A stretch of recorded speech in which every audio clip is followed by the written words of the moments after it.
Hi Heblas, it's Miriam and welcome back to Happy Hebla.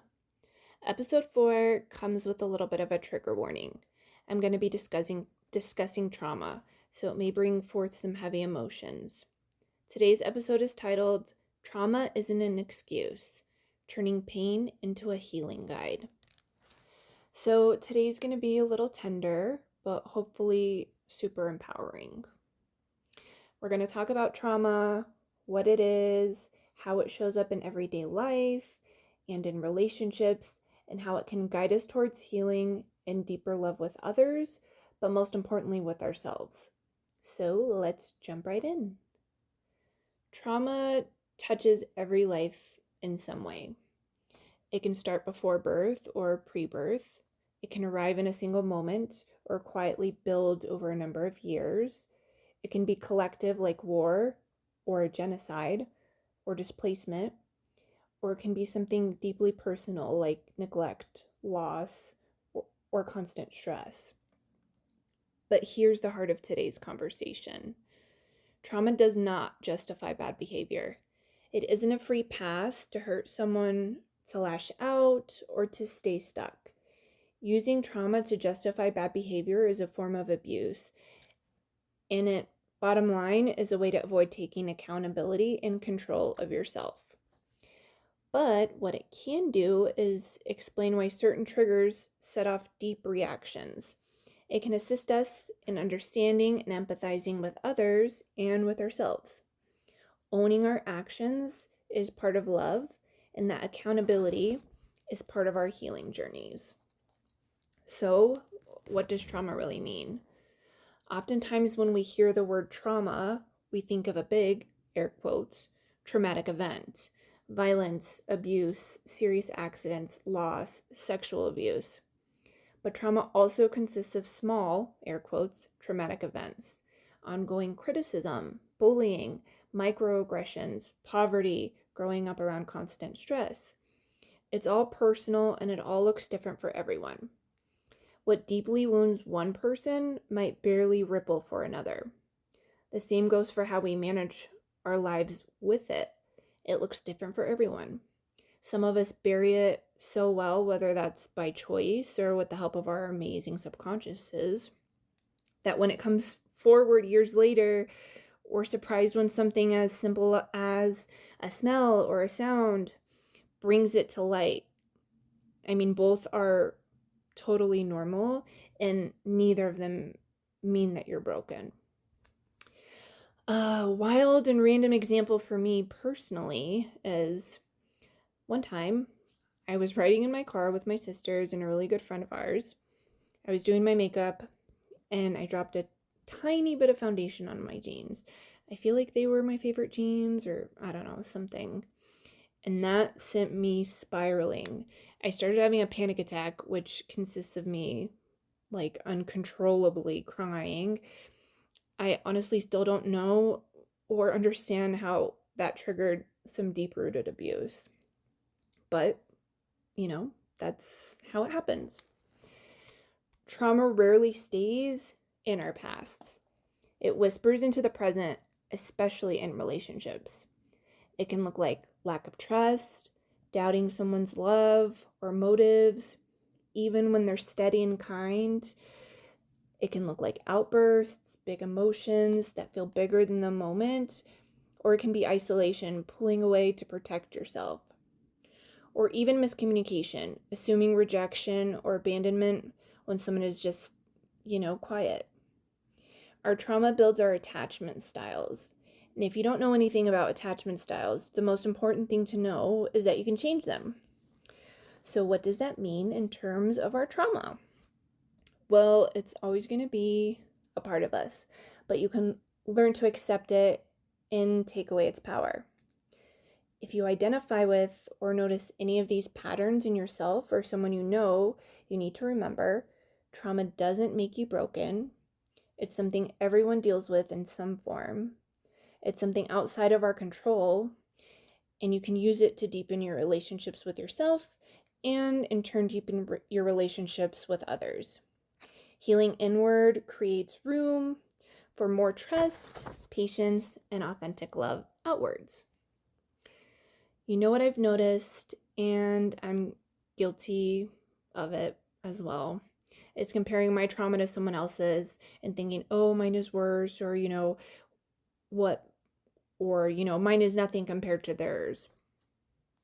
But pain and trauma, it's not a contest.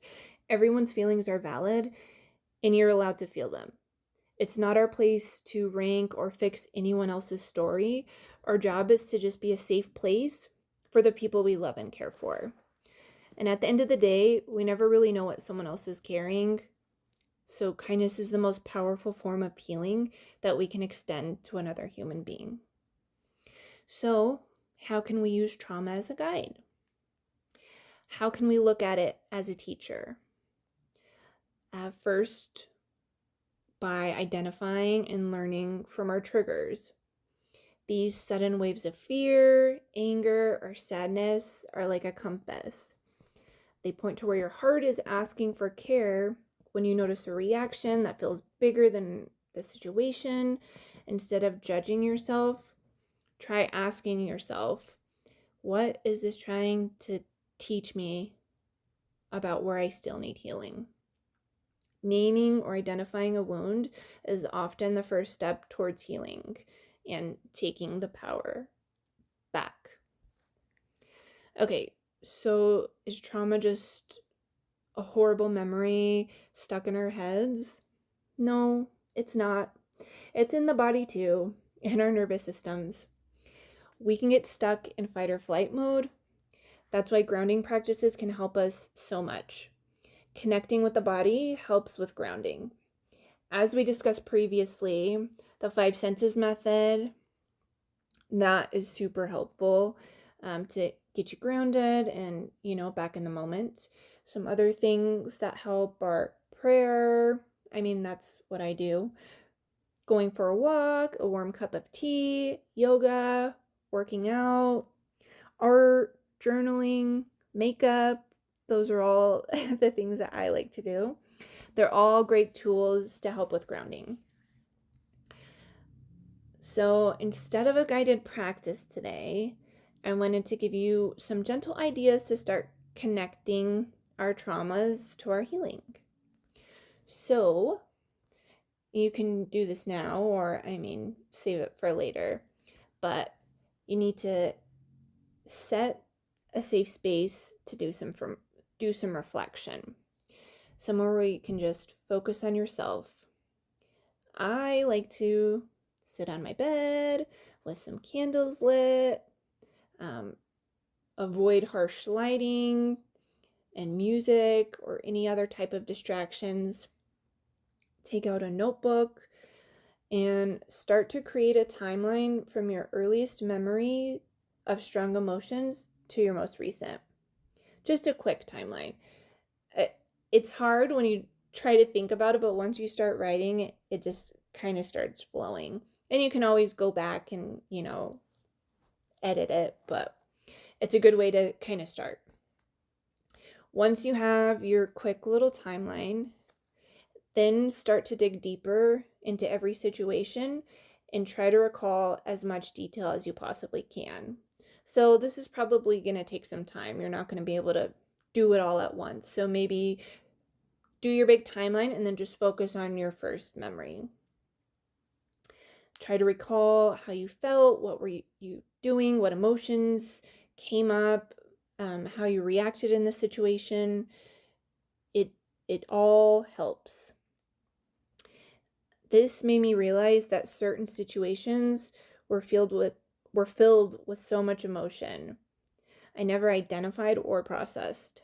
So let yourself feel whatever emotions come up while you're doing this practice, whether that's sadness, anger, maybe happiness, confusion, whatever it may be. Feel it and let it have some space without any judgment. This experience, when I did it, was actually extremely draining for me. So make sure you listen to your body afterwards. Make sure that you ground yourself before you do it. Meditate, pray, do some breathing exercises, whatever you need to do to ground yourself. And then when you're done, do the same thing. Bring yourself back into the moment and do some sort of self-care, something to reset, something to calm down. Yeah, just listen to your body. If you need a rest, then give yourself that rest. This little ritual will help you start to get some insight on those triggers and traumas. It's a great way to start setting boundaries where your heart needs safety. Remember, healing isn't linear. It's a series of small, brave returns back to yourself.